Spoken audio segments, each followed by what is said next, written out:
and welcome to the Rational Living Show. I'm your host, Dr. Aldo Pucci.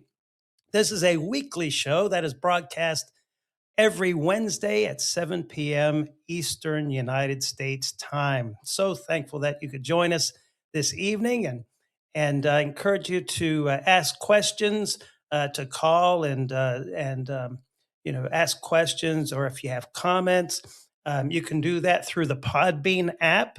Or if you are watching us on Facebook or X or LinkedIn or YouTube, you can type in questions, and I'll do my best to attend to them and to answer them. I'm president of the National Association of Cognitive Behavioral Therapists. We're based here in the Pittsburgh, Pennsylvania area, and so we're celebrating our new Steelers coach. And I developed an approach to cognitive behavioral therapy called Rational Living Therapy. I've trained thousands of therapists throughout the United States and abroad in rational living therapy over the past 40 years, and continue to train them and to provide supervision. And I'm very thankful for that opportunity. I'm also the author of 2 books: The Client's Guide to Cognitive Behavioral Therapy, which is now in its 2nd edition, and also Feel the Way You Want to Feel No Matter What, which is like a self-help version of The Client's Guide. And you can find both of those on Amazon.com. Our show is broadcast live, as I said, on YouTube and Facebook and X. And you can see the recordings of the show on this as well. Each week, we'll tackle different topics like depression and anxiety and addiction, trauma, and so many other topics. I'll show you how to overcome those problems with rational self-counseling. Now, the title of this week's episode is The Hidden Assumptions Running and Maybe Ruining Your Life. In previous episodes of my show, we talked about the ABCs of emotions and the fact that our thoughts cause our feelings and behaviors, not people and things and situations. Understanding and accepting this fact is an important first step on the road to rational self-counseling.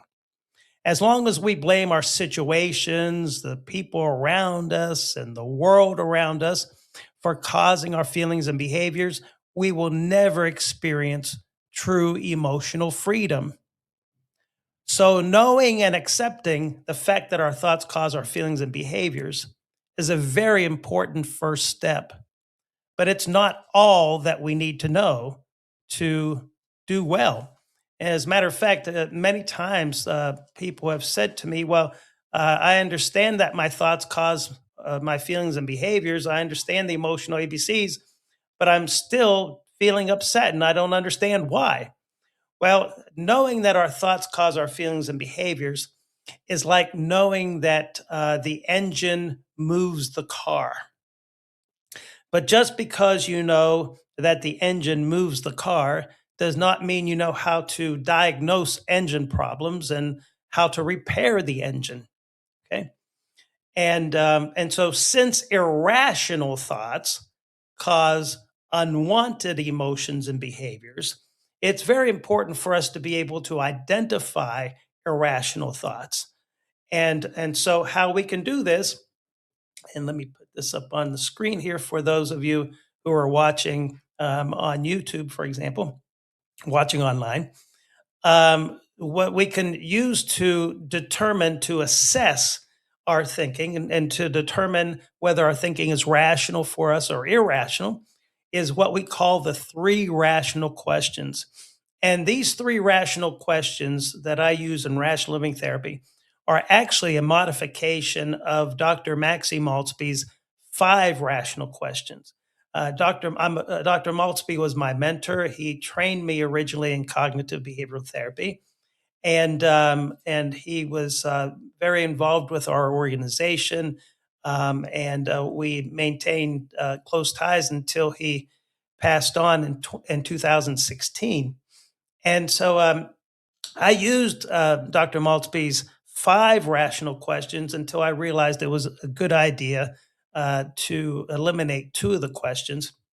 And therefore, I used the three rational questions. As a matter of fact, how Maxey developed the five rational questions to begin with is one day during a session, someone asked him, and this was like in the early 1970s. Someone asked him, a patient of his, "Hey, Dr. Maltzby, how can I determine for myself whether my thinking is rational for me or not?" He thought that was an outstanding question. But as he described it, his session timer went off and he was saved by the bell because he didn't know how to answer that question. And so he knew he had at least a week to think on this and to give a good answer.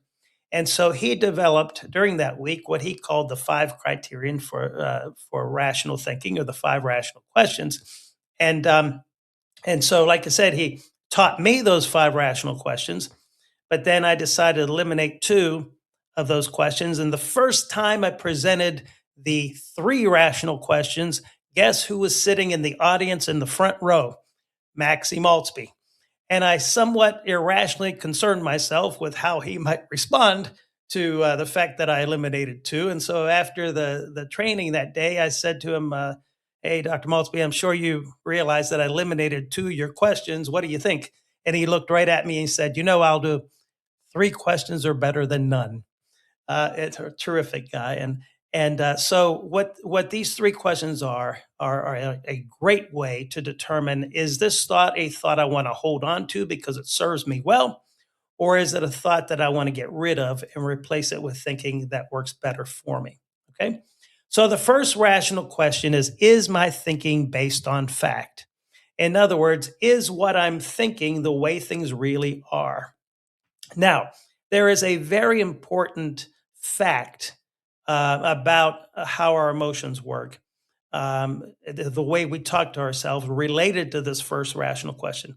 And that is, whenever we talk to ourselves, what we say to ourselves will be one of three statements. It will either be a joke, a lie, or a sincere statement.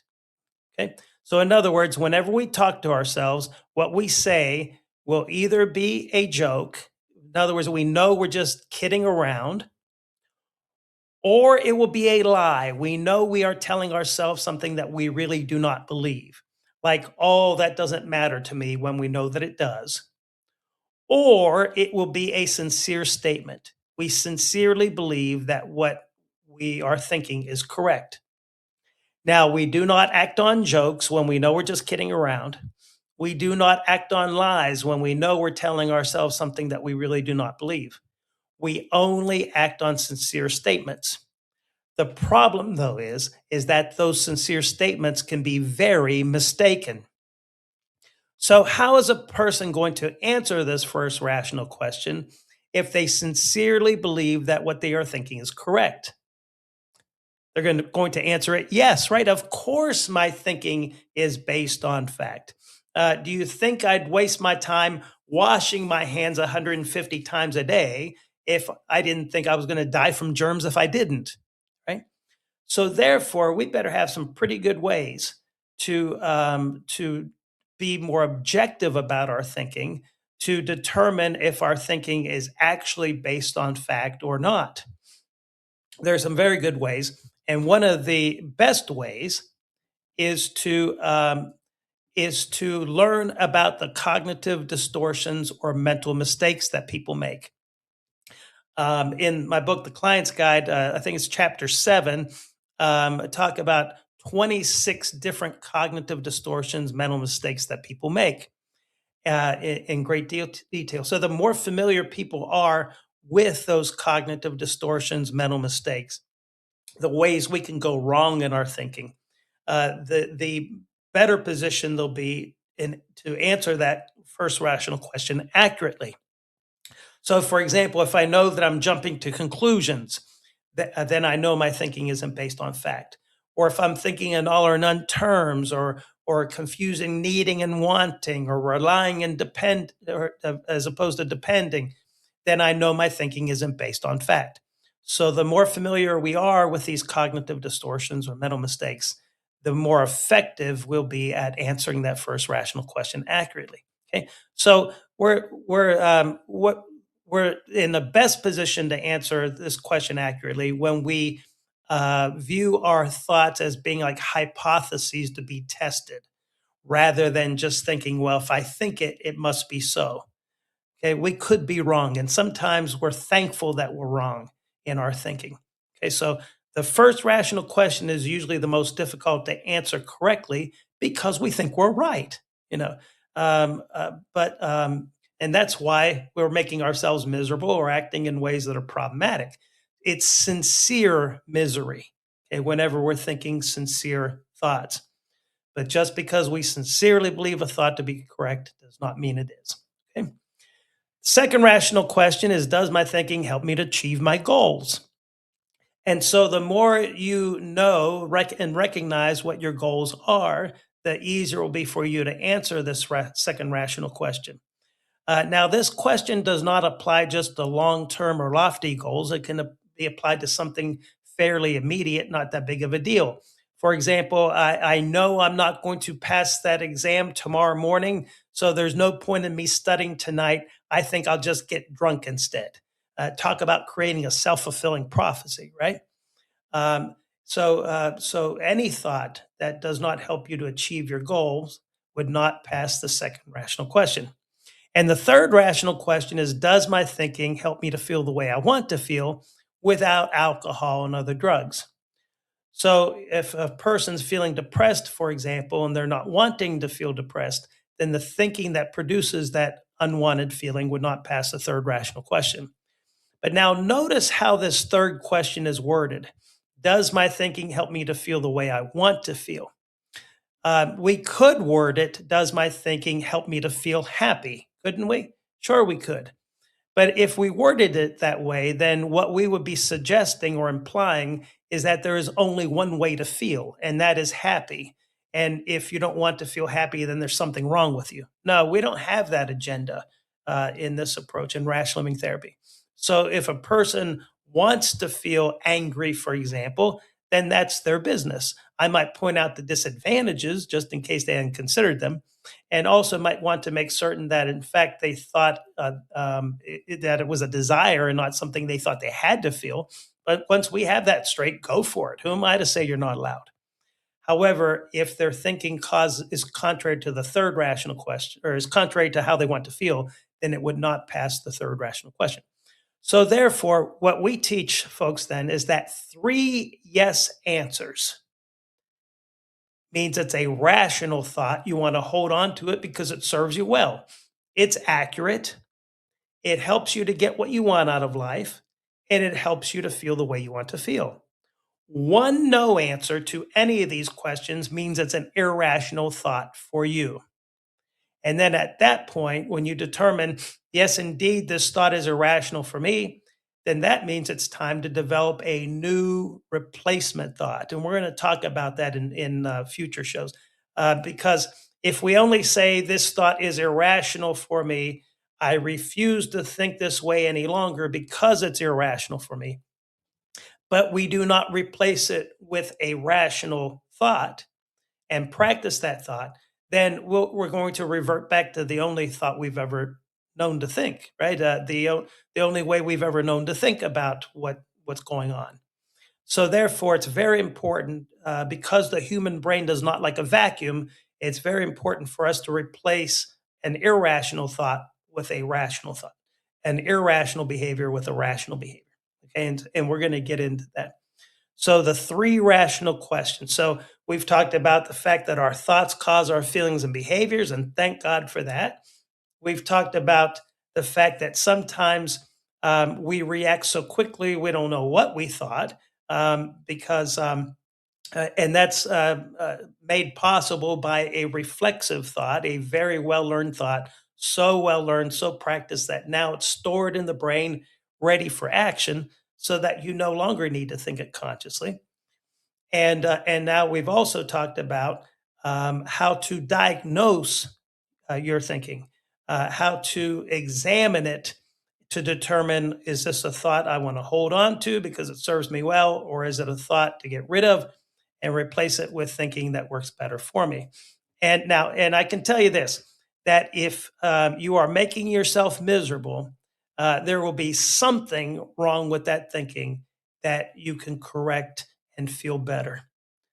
And by the way, sometimes what happens is what I call distress intolerance. Sometimes people make themselves upset over the fact that they're upset, and so they end up with two problems. Well, actually, three problems usually. Whatever it is that they're reacting to, if it's a problematic situation, they're emotional upset about it, and then they're emotional upset about their emotional upset. Okay. But that's all very correctable, and that's what we teach in rational living therapy, and that's what you're learning, each week uh, on the Rational Living Show. And so the rational questions. So I encourage you to write those down. You can learn more about them on our website, nacbt.org. You can learn more about them in the client's guide as well, or Feel the Way. Okay. All right. So now, with that said, let's talk about the difference between thoughts and underlying assumptions. Okay. And what we're really talking about here is the difference between superficial feeling better as opposed to deep getting better. Okay. Unfortunately, a lot of what is called, and by the way, be sure to ask questions if you have any. You can type them in the comments section. In if you're watching on YouTube, for example, or Facebook, and it's supposed to show up on my screen here if you do, or if you're on the Podbean app, you can do the same, or call in, and I'd be glad to answer any questions that you have. So the difference between feeling better and getting better. One of the illustrations that's often used for cognitive behavioral therapy in textbooks is uh, it depicts a person walking past a group of people, and it shows the people laughing, and the person thinking to himself, they're laughing at me. And so, how CBT, so to speak, is portrayed is in a very superficial way. And that's how a lot of therapists learn so called CBT, is in a very superficial way, because what they are taught to do is to teach the person about jumping to conclusions, right? So the person thinks that walks past a group of people, they laugh. The person thinks they're laughing at me, and maybe all of us might think that. They're taught to ask the person, "Well, do you have any evidence that they were laughing at you? Could it have been a coincidence? Might they have been laughing at someone else or something else?" Yeah, sure, I guess so. All right, so this is an example of jumping to conclusions. You might as well just drop it. What I want to know, though, is why is the person still upset about it a week later to tell me about it? And it's usually because they have an underlying assumption, and we're going to talk about this here in a moment, about such situations. And that is, to be laughed at is a horrible thing. I can't stand it when people laugh at me. And so if we only help them with the jumping to conclusions, they're laughing at me, but yet they still have this idea it's a horrible thing to be laughed at. What will likely happen the next time they think someone's laughing at them? They'll make themselves miserable once again, right? So that's the difference between, but yet when we help the person to correct this idea that it's a horrible thing to be laughed at, that I can't stand it, I can't take it, when we help them to correct that, they will get better. So that therefore, if they do even jump to a conclusion that they're being laughed at, they might find it to be unfortunate, but they will not make themselves miserable over that fact. Okay. So that's the difference between an underlying assumption between superficial feeling better and deep getting better. Okay, someone asked, sounds like there is a big educational aspect of rational living therapy. Absolutely. The point of rational living therapy and actually most cognitive behavioral therapies is for the person to never need therapy again.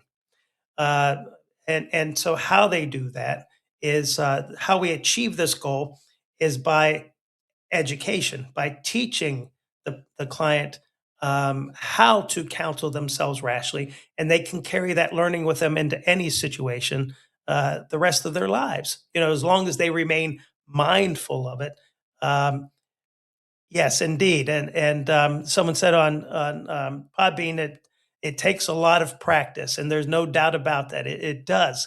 So not only do you need to learn these things, you need to practice them, and it's just like anything else. The more you practice it, the more likely it is that it will be there for you when you need it. Okay? Instead, if you don't practice it that much, then you're going to have to think, now, wait a minute, what was I taught about this? And you'll be much more likely to counsel yourself irrationally in that situation rather than rationally. Okay. Um, some, uh, Someone asked, is an underlying assumption like an attitude? It sort of is. Yeah, and we're going to make this distinction here now, actually.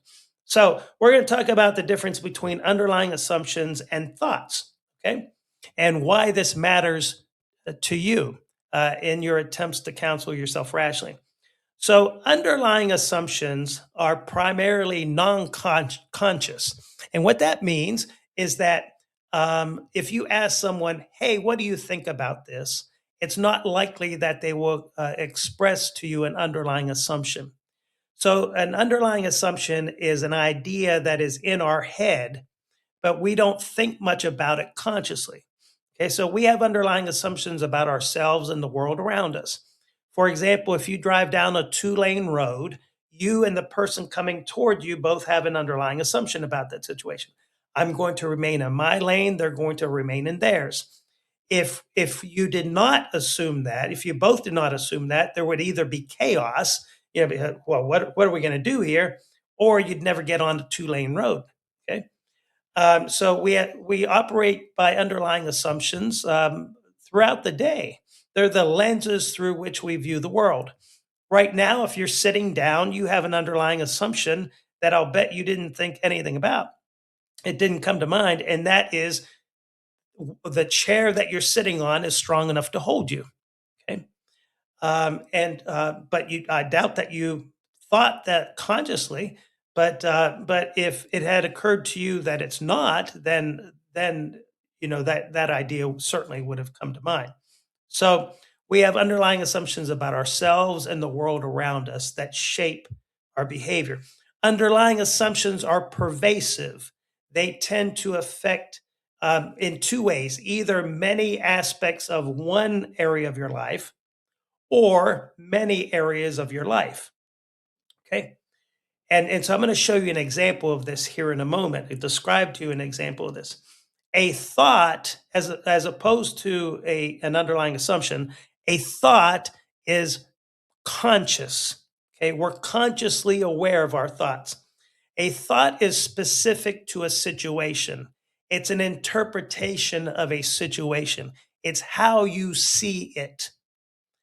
And very often, the reason we have this thought, this interpretation of this situation, is because that interpretation is fed by an underlying assumption. Okay. Okay. So I'll share with you an example. Let's say that a wife has this underlying assumption about her husband. He doesn't love me. He doesn't love me. So uh, it's Valentine's Day. On the way home from work, the husband buys the wife a dozen roses, hands them to her, and tells her, Happy Valentine's Day, dear. Her response is, Shove them. Now, what might she have thought about the fact that he got her those roses, given the fact that she assumes that he doesn't love her? Well, he might have thought something like this: He must want something. right? Because he doesn't love me, so there must be some other explanation. He must want something. Or maybe I'll bet he's guilty about something. I'll bet he's having an affair and he's trying to cover this up.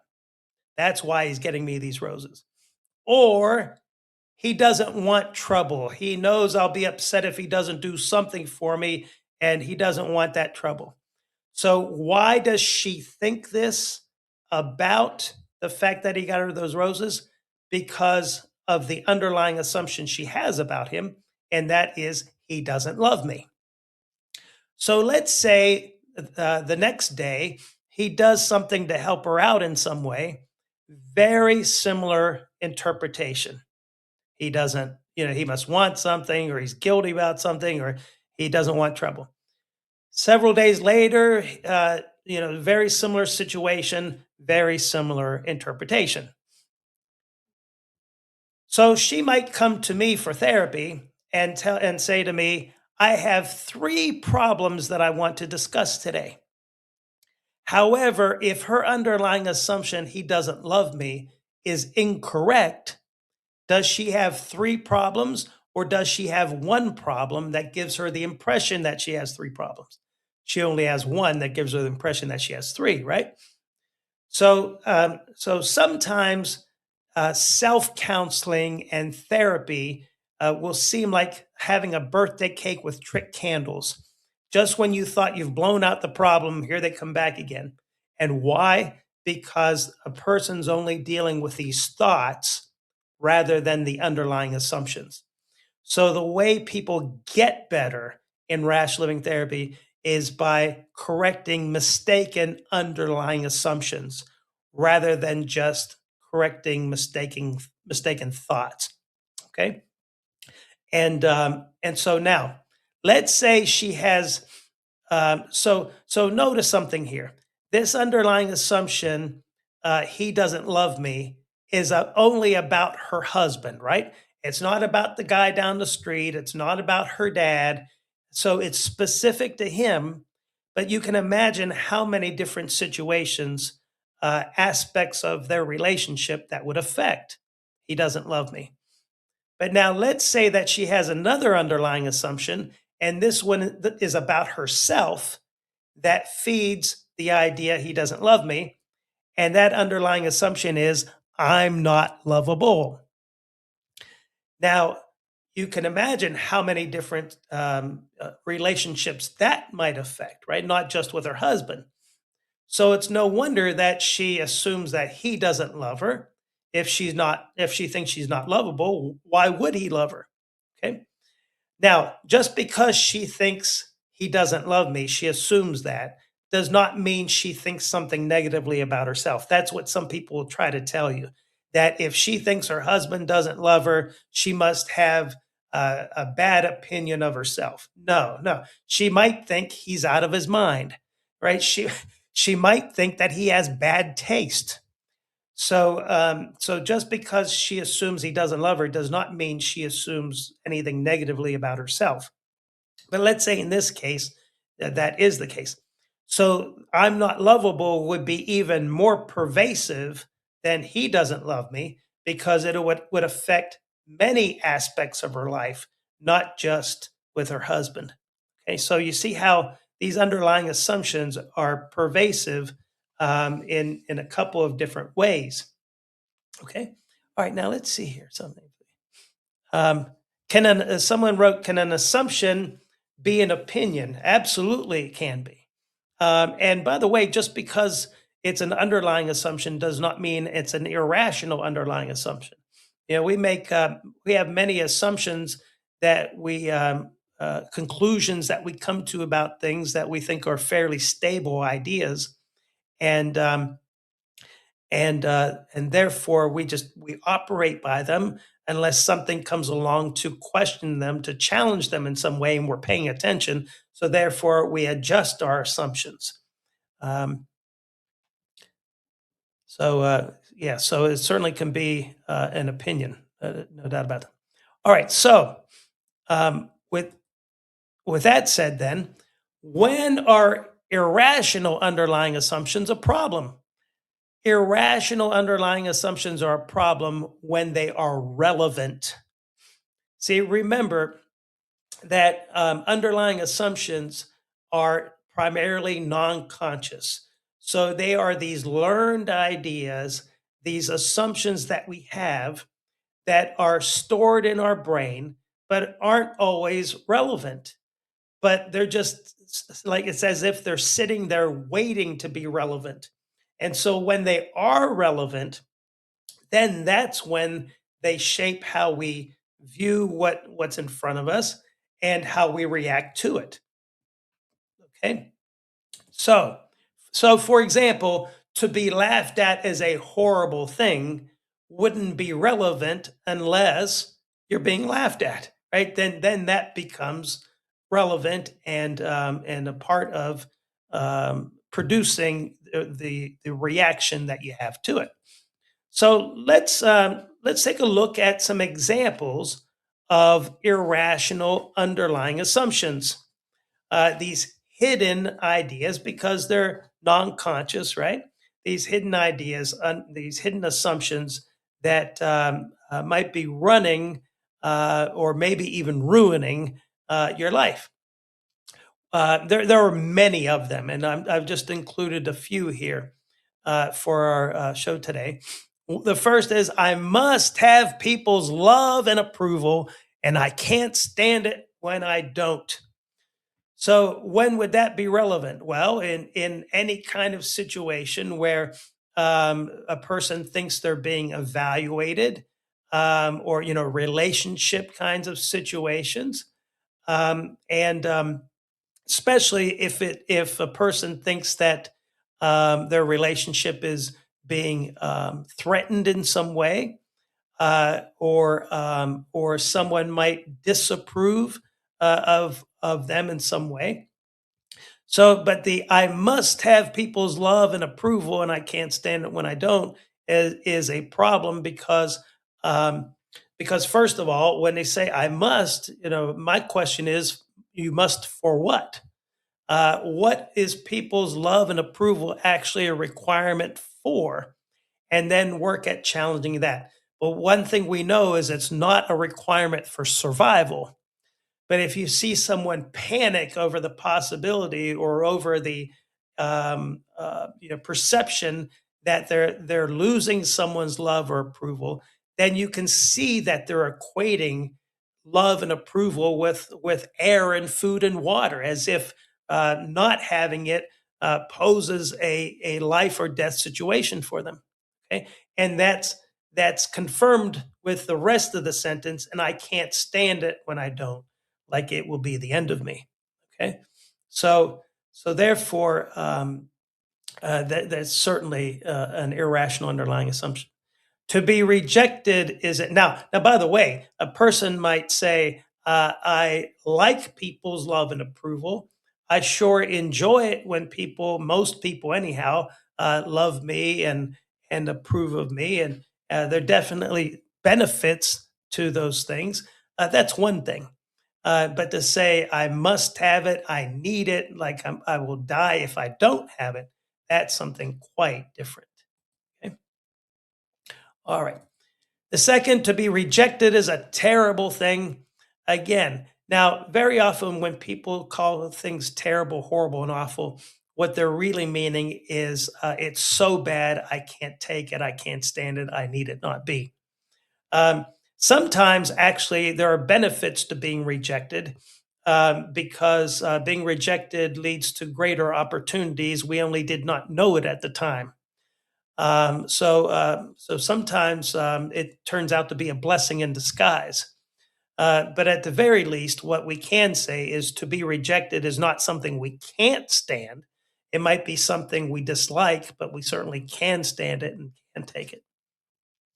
The next one, I can't stand being alone or by myself, and this underlying assumption will become relevant when it looks like being alone or by oneself is a possibility, or they're approaching that, and sometimes people when they experience these kinds of situations, they wonder themselves why they're reacting so miserably to the possibility of being alone. For example, of someone divorcing them or breaking up with them or possibly dying on them or what have you. They wonder why reacting so poorly to it, and it can be because of this underlying assumption: I can't take it, I can't stand being by myself.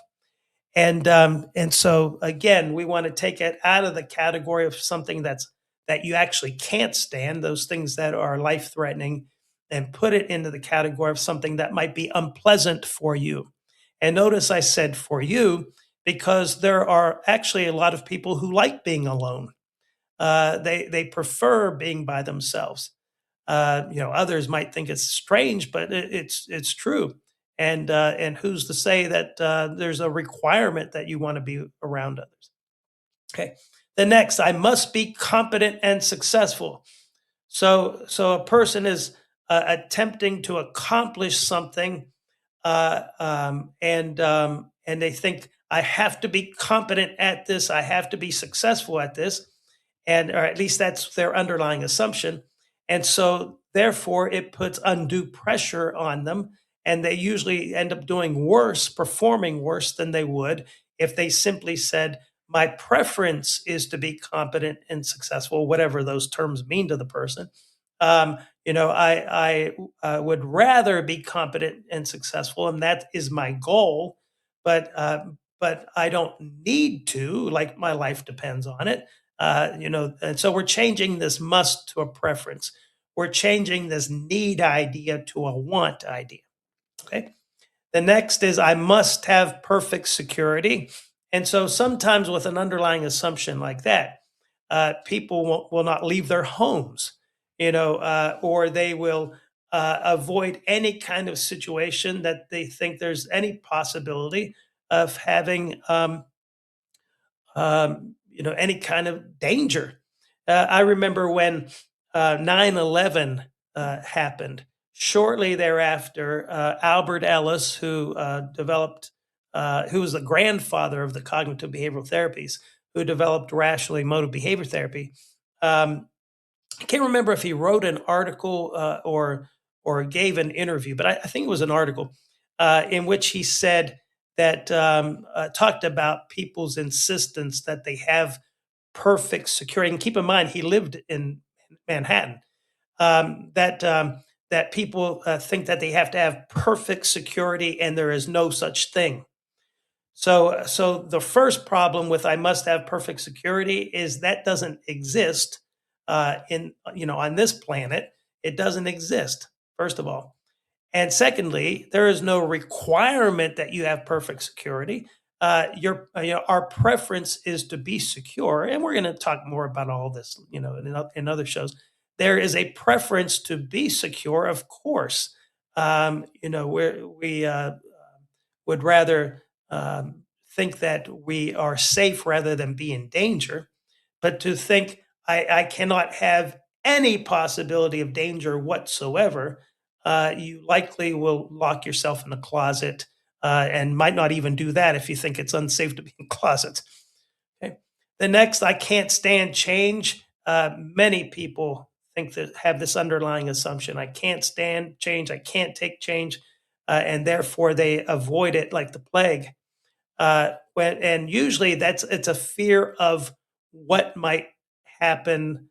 Um, you know, it's a fear of the unknown, but fearful things about the unknown. Because if a person just assumed that even though I don't know what's going to happen, I assume that it will all be all good, then they wouldn't fear it. So, no, people can stand change. It's just that very often they dislike it. But on the other hand, there are people who love change and do think they can't stand monotony. Okay, so we can stand change. We don't like it. You can't count on people, so you can imagine how that underlying assumption would affect how a person approaches people, how well they or what their attitude is toward people approaching them. if they think you can't count on them, and especially if that's coupled with the idea that I have to count on them because I can't count on myself, then you can see the bind that puts in people in. I can't, you can't count. And also notice how it's an overgeneralization. You can't, as if everyone uh, is equally untrustworthy in terms of being able to rely on them. Okay.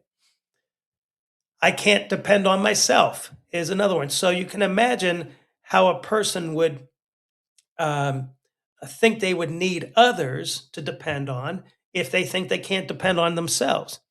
And so that's why it's an important underlying assumption to work to correct, for sure, and to make the distinction between relying and depending. We're going to talk about this. Someone said, if you are standing something, that means you can stand it. Absolutely. And one of the best ways, the best proofs of that is you're around to think about it.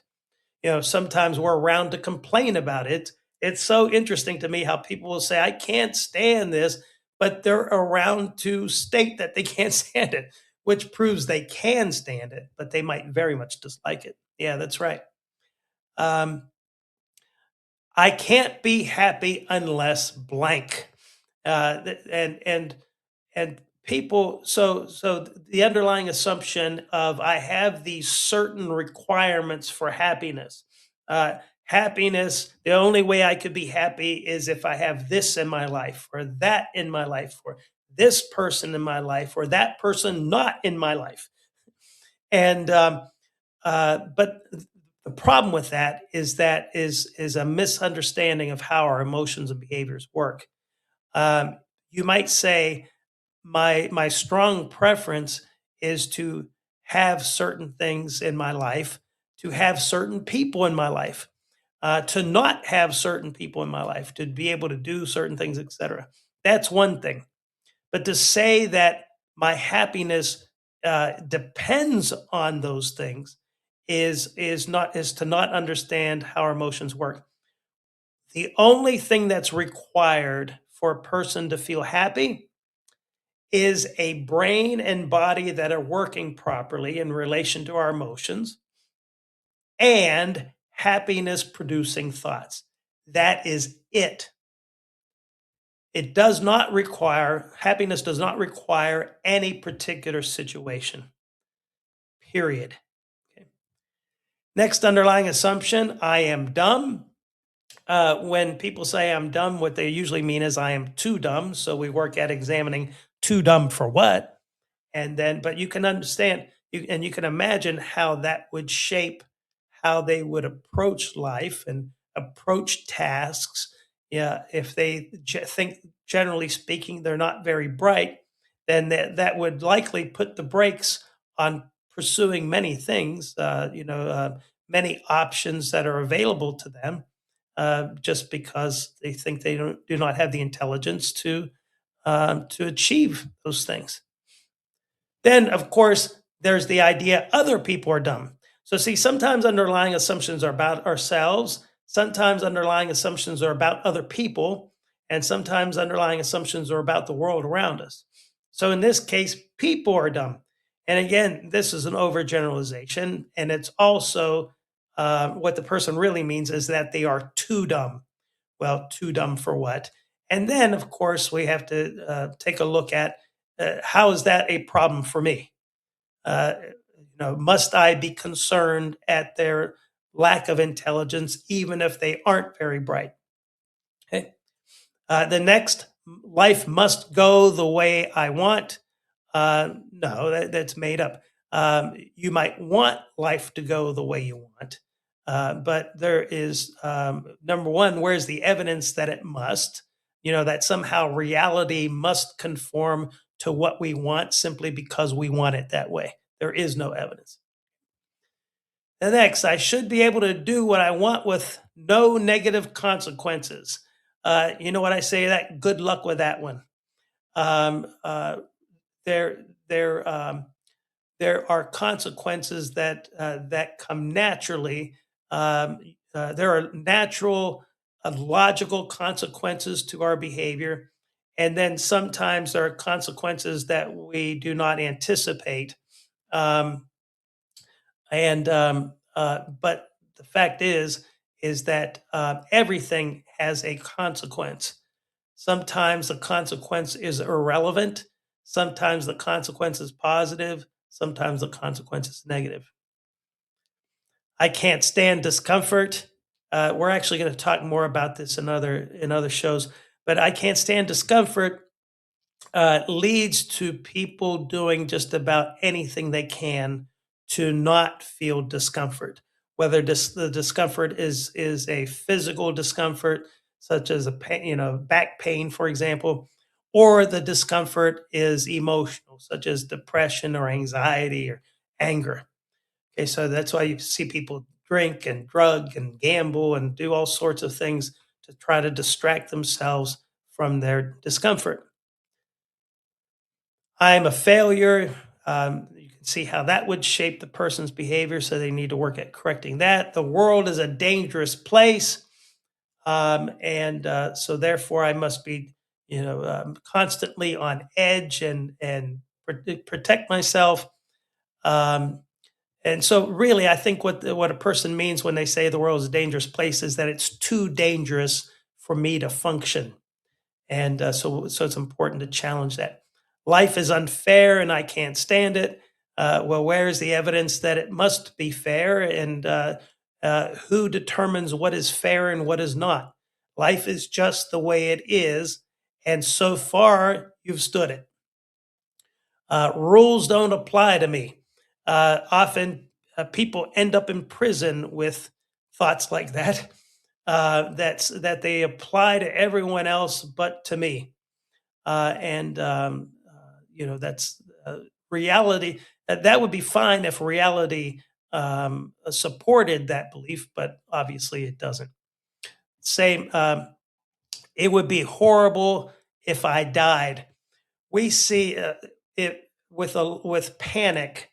What we see is that a person is equating something with a life or death situation.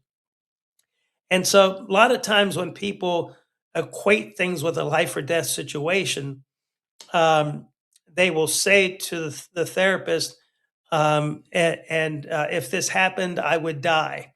And then the conversation ends at this point because both the therapist and the client think, well, it would be a terrible thing if I died, and that would be the end of that. But what I want to know is, besides it ruining their day, uh, if they were to die, why would that be a problem for them? And to see, and Lord only knows what the person's response might be. It could be, I'm an evil sinner and I think I'm going straight to hell, and that would be a horrible thing. Or it could be, what's going to happen to my family if I die? How are they going to survive? And that would be a horrible thing. Or it could be, I'm afraid of the unknown. I don't know what's going to happen to me, and I'm really scared of that. But who would know unless you ask them? But you can ask yourself those kinds of questions. So I seem to have this fear of dying. What am I afraid of? What do I think will happen? And then go from there to see what your underlying assumptions are. And we see some others as well that you can check out. I cannot resist temptation. Often people who are addicted to various things think that I just can't help my poor self. I can't resist temptation. Success is for everyone but me. People only care about themselves. All men or women are the same. These are various underlying assumptions. Irrational. I must have certainty and stability. I must not fail. Other people must not make mistakes. Other people must be perfect. Others must never be rude or obnoxious. I can't stand it when they are. So there are so many. We could be here all evening talking about all the different underlying assumptions that people disturb themselves with. But what I wanted you to get from today is the fact that we do have these underlying assumptions that are kind of like the lens through which we view the world. And sometimes they're rational, sometimes they help us. Um, uh, but but uh, but if we're making ourselves miserable, there's probably an underlying assumption there somewhere that is at the heart of it. And so by correcting that, by correcting the "it's terrible to be laughed at," you will get better. But if we only correct the jumping to conclusions, I have no evidence that they're actually laughing at me. They could be laughing at something else. The problem with that is that underlying assumption will remain, and it's just sitting there waiting for another situation where you think you're being laughed at, and then you make yourself miserable once again. So the focus is on the underlying assumption on to get better, and we'll talk about the various underlying assumptions that that cause all the different kinds of emotions and behaviors that we're going to talk about. Let's see. Someone said, "Please, please give an example of reflexive thought in relation to an underlying assumption." Yeah, that's a great question because um, because the distinction between reflexive thoughts and underlying assumptions is that reflexive thoughts can be very specific to a situation. Like to stop a car, I have to put my foot on the brake. Okay. Whereas underlying assumptions will be pervasive, either pervasive even with a certain situation, just one area of your life, but it'll affect many different aspects of that. So it's really about how pervasive they are, but they both can cause instant emotions and behaviors. Yeah, that's a great question. All right. Okay, well, thank you all very much. Please remember to join us each Wednesday at 7 p.m. Eastern. You may watch the recording of my podcast on YouTube and Facebook, LinkedIn, and X, and also listen to the recordings on the Rational Living Show with Dr. Aldo Pucci, wherever you listen to podcasts. And be sure to visit our website, nacbt.org. Thank you all, and looking forward to seeing you all next Wednesday.